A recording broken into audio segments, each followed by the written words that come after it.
je ramène le contenu de mon épuisette à mon groupe, dans mon bac, et je le vide.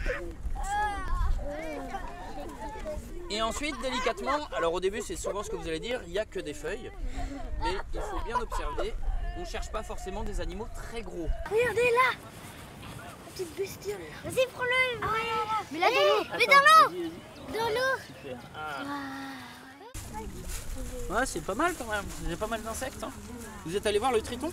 On dirait comme un lézard. Regardez ses pattes arrière. C'est génial. Hein. Oh. Qu'est-ce qu'il a aux pattes arrière comparé aux pattes avant? Des palmes. Eh ben son nom, tu viens de le trouver. Un triton palmé. Un triton palmé. Palmé. Triton palmé. C'est bien dessiné ça. Alors toi, tu as dessiné plusieurs animaux là. Oui. Donc là, ce que tu vas faire, tu vas entourer celui que tu vas décrire après par la suite. Le triton. Donc tu l'appelles triton comment? Là, je vous ai mis la fiche. Triton palmé. Le triton palmé. Je vous demande les caractéristiques de son corps. Qu'est-ce qu'on peut dire du coup? Bon nageur. Bon nageur, très bien. Est-ce qu'il est bon marcheur? Oui. Oui. Un peu moins. Quand on a défini amphibien, on a dit deux milieux de vie, terrestre et aquatique. Donc il est bon marcheur, bon nageur. Il a des taches. Il a des taches.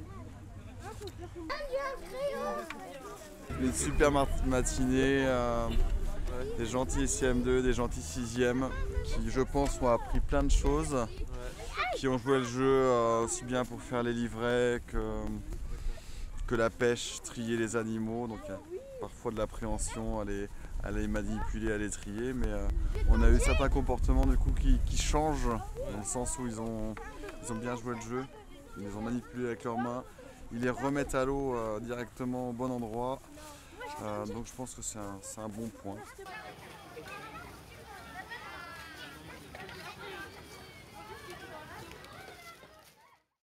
Donc la question dans la malle, c'est le succès reproducteur des amphibiens est-il dépendant du maintien de la mare de naissance? Essayez, peut-être que la phrase elle va pas vouloir dire grand chose, mais essayez de la réécrire, d'accord? Peut-être qu'il va manquer un déterminant, peut-être qu'il va falloir transformer le mot, etc.